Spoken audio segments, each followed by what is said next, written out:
This is the Wizard News.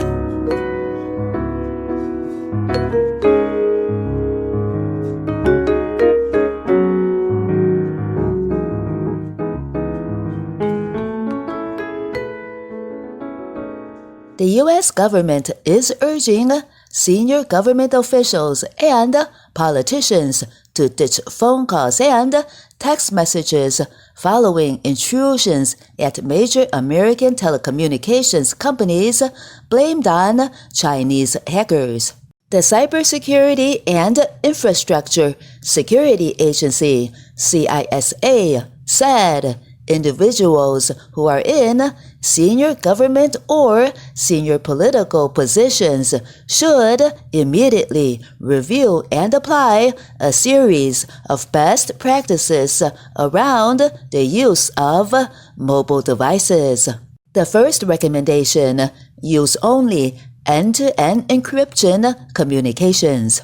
End-to-end encryption, a data protection technique which aims to make data unreadable by anyone except its sender and its recipient, is baked into various chat apps, including Meta Platforms' WhatsApp, Apple's iMessage, and the privacy-focused app Signal.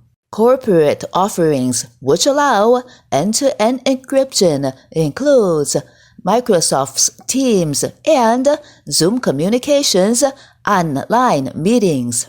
Neither regular phone calls nor text messages are end-to-end encrypted, which means they can be monitored either by the telephone companies, law enforcement, or potentially hackers who have broken into the phone company's infrastructure.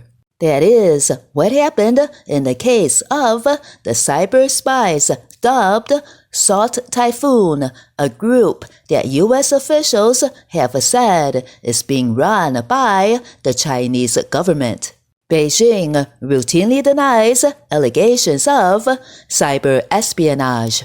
A senior U.S. official said that at least 8 telecommunications and telecom infrastructure firms in the United States were compromised by the Salt Typhoon hackers and that a large number of Americans' metadata had been stolen in the surveillance sweep.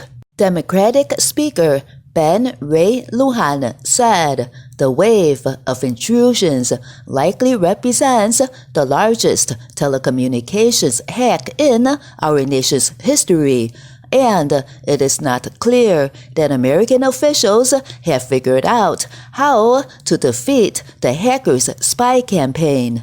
Jeff Green, CISA's Executive Assistant Director for Cybersecurity, said that the investigation remains ongoing and various targeted agencies and people are at different stages of their response. The Salt Typhoon compromise is part of a broader pattern of PRC activity directed at critical infrastructure, Green said, referring to Chinese-linked cyber operations focused on utilities and other sensitive networks and tracked under the nickname Volt Typhoon. This is ongoing PRC activity that we need to both prepare for and defend against for the long term, Green said. Communicating only via end-to-end encryption has long been a recommendation pushed by digital safety experts like those at the Electronic Frontier Foundation, whose senior staff technologist Cooper Quentin welcomed the guidance. He said the idea that the government was steering its own officials away from the regular phone network was worrying. It is a huge indictment of the telecoms that run the nation's infrastructure, he said. Other recommendations include avoiding text messages based on one-time passwords, like the kind often sent by U.S. banks to verify logins, and using hardware keys, which help protect against a password stealing technique known as phishing. Tom Hagel, a threat researcher at cybersecurity company SentinelOne, said Chinese actors are not the only ones continuing to collect unsecured communications. A wide variety of spies and hackers all stand to lose valuable access if their targets adopt these security measures, he said. Source: Reuters and Yahoo, December 18, 2024.